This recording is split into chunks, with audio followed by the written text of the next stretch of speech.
தீராத தலைவலி. இதற்கு என்னங்க செய்யலாம்? இந்த தலைவலியினால பாதிக்கப்படுறவங்க நெறைய பேர் இருக்கீங்க.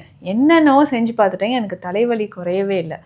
தலைவலிக்கான தீர்வுகள் என்னன்றத இந்த பதிவு. தலைவலி குணமாவதற்கு என்னென்ன விஷயங்கள், என்னென்ன வழிமுறைகள், மூலிகைகள் இதெல்லாமே நம்ம தெரிஞ்சுக்கலாம். பொதுவா தலைவலி வருதுன்னா நரம்பு சம்மந்தப்பட்ட பிரச்சனைங்க.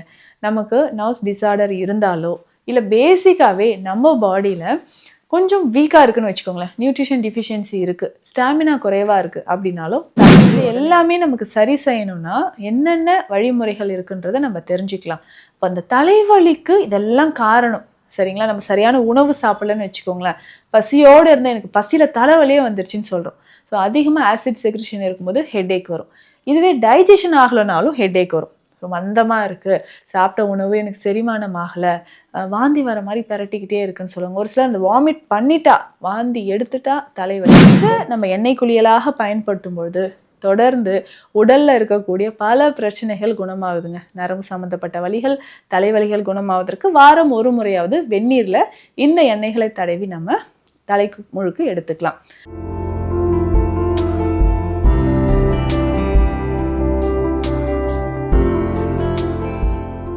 வணக்கம், நான் டாக்டர் நித்யா, சித்தா பிசிஷியன். தீராத தலைவலி, இதற்கு என்னங்க செய்யலாம்? இந்த தலைவலியினால பாதிக்கப்படுறவங்க நிறைய பேர் இருக்கீங்க. என்னென்னவோ செஞ்சு பார்த்துட்டேங்க, எனக்கு தலைவலி குறையவே இல்லை. தலைவலிக்கான தீர்வுகள் என்னன்றதை இந்த பதிவில் தெரிஞ்சுக்கலாம். நம்ம clinic Deekshalayam Siddha health care, Adambakkam, Chennai.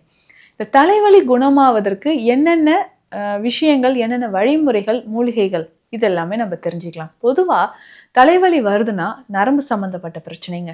நமக்கு நர்வ்ஸ் டிஸார்டர் இருந்தாலோ, இல்லை பேசிக்காவே நம்ம பாடியில் கொஞ்சம் வீக்காக இருக்குன்னு வச்சுக்கோங்களேன். நியூட்ரிஷன் டிஃபிஷியன்சி இருக்குது, ஸ்டாமினா குறைவாக இருக்குது அப்படின்னாலும் தலைவலி உடனே வருது.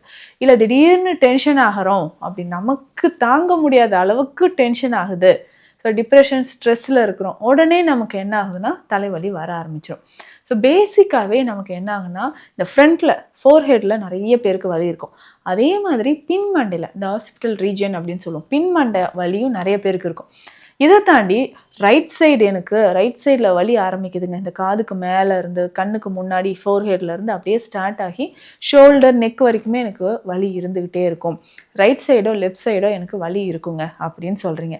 இதை தாண்டி இன்னும் ஒரு சிலருக்கு என்ன ஆகுனா, தலைக்கு மேலே உச்சந்தலையில் எனக்கு ஒரு மாதிரி வலி விட்டு விட்டு வந்துக்கிட்டே இருக்குது, அந்த பெயின் வந்து டாலரேட் பண்ண முடியல அப்படின்னு சொல்கிறாங்க. இந்த மாதிரி வலிகளில் நிறைய டைப்ஸ் இருக்குது. இன்னும் முக்கியமாக இந்த சைனஸ் ஹெட்ஏக் அப்படின்னு சொல்கிறோம் இல்லைங்களா, சைனசைட்டிஸ் இருந்தால் அதனால் வரக்கூடிய தலைவலி, தலையில் நீர் கோத்திருக்கு, பேசவே முடியல, கண்கள் ஐலிட்ஸ் எல்லாமே வீங்கி போச்சு, இந்த மாதிரியெல்லாம் நிறைய பேர் இருக்குது. ஸோ இதை எல்லாமே நமக்கு சரி செய்யணும்னா என்னென்ன வழிமுறைகள் இருக்குன்றதை நம்ம தெரிஞ்சுக்கலாம். இப்போ அந்த தலைவலிக்கு இதெல்லாம் காரணம் சரிங்களா? நம்ம சரியான உணவு சாப்பிடலன்னு வச்சுக்கோங்களேன். பசியோடு இருந்தால் எனக்கு பசியில் தலைவலியே வந்துருச்சுன்னு சொல்கிறோம். ஸோ அதிகமாக ஆசிட் செக்ரிஷன் இருக்கும்போது ஹெட்ஏக் வரும். இதுவே டைஜஷன் ஆகலைனாலும் ஹெட்ஏக் வரும். ஸோ மந்தமாக இருக்குது, சாப்பிட்ட உணவு எனக்கு செரிமானம் ஆகலை, வாந்தி வர மாதிரி பெரட்டிக்கிட்டே இருக்குன்னு சொல்லுவாங்க. ஒரு சிலர் அந்த வாமிட் பண்ணிட்டா, வாந்தி எடுத்துட்டா தலைவலி நிற்கும். இதற்கு காரணம் உங்கள் உடலில் பித்தம் அதிகமாக இருக்கும் பட்சத்தில், பித்தத்தோடம் உடல் அதிகரிக்கும் போது இந்த வாந்தியானது உங்களுக்கு ஏற்படுது. சரி, இதை தாண்டி இன்னும் நிறைய பேருக்கு கான்ஸ்டிபேஷன், மலச்சிக்கல் தொந்தரவு இருந்தாலும் தலைவலி வருது. அப்போ இது எல்லாமே பார்த்தோம்னா நம்மளுடைய கட் ஹெல்த்தோட ரிலேட் ஆகுது இல்லைங்களா? வயிறு நமக்கு நல்லா இருந்து டைஜஷன் நார்மலாக இருக்கும்போது தலைவலி இருக்காது. பெரும்பாலும் தலைவலிக்கு நம்ம கட் ஹெல்த் ஒரு ரீசன்னு சொல்லிடும். இந்த மாதிரி வயிறு சம்மந்தப்பட்ட ஏதாவது ஒரு பிரச்சனை இருந்தாலே நமக்கு தலைவலி வர ஆரம்பிச்சிடுது. ஸோ நம்ம கட் ஹெல்த்தை நார்மலாக வச்சுக்கிறது ரொம்ப ரொம்ப அவசியம். தலைவலி இருக்கும்பொழுது நம்ம மெயினாக என்ன பண்ணுறோன்னா, சூடாக ஒரு காஃபியோ டீயோ, இல்லை வலி தாங்க முடியல டக்குன்னு ஒரு பெயின் கில்லரை போட்டுரும். ஸோ இந்த மாதிரி வருஷக்கணக்கில் பெயின் கில்லர் போட்டு மேனேஜ் பண்ணுறவங்க நிறைய பேர் இருக்கீங்க. இந்த மாதிரி செய்தால் நமக்கு கல்லீரலோ இல்லை சிறுநீரக பாதிப்போ, உடலில் மற்ற உறுப்புகள் பாதிப்பு ஏற்படவோ வாய்ப்புகள் இருக்குது. தலைவலி இருக்குன்னா இயற்கையான முறையில் சில வழிமுறைகளை நீங்கள் ஃபாலோ பண்ணிக்கோங்க. இந்த தலைவலிக்குன்னே ஸ்பெஷலான மெடிசன்ஸ் நமக்கு சித்த மருத்துவத்தில் இருக்குது. பேசிக்காக பார்த்தோம்னா லவங்காதி சூரணம் நீங்கள் எடுத்துக்கலாம். லவங்காதி சூரணம் எதற்காக எல்லாம் பயன்படுது? தலைவலி குறைக்கிறதுக்கு உங்களுக்கு பயன்படுது. ஸோ அதிகமான தலைவலி இருக்கா, அதை குறைக்கிறதுக்கும் சரி. அதுக்கப்புறம் பார்த்தோம்னா இன்டைஜஷன் இருக்கா, அதை குறைக்கிறதுக்கும் லவங்காதி சூரணம் பயன்படுது.